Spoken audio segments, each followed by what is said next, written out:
This is not just an old car. This is a legend.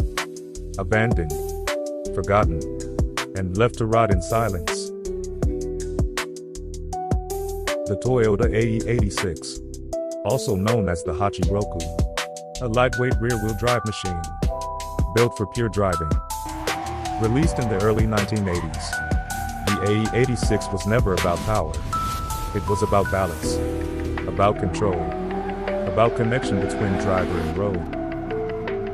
On mountain roads, on racing circuits, and deep inside Japanese car culture, the AE86 became a symbol, a driver's car. Loved by racers, respected by purists, and remembered by generations. But time moved on. Cars became faster, heavier, more complicated, and slowly, the AE86 was left behind. Garages were closed. Promises were forgotten. Years passed. Dust settled. And the AE86 disappeared from the streets. This one was found abandoned. Rust forming on its body. Silence filling the cabin. But beneath the decay, the soul was still alive.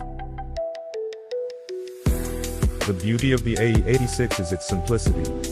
With patience and respect, this car can live again. Because legends do not disappear. They wait to be remembered.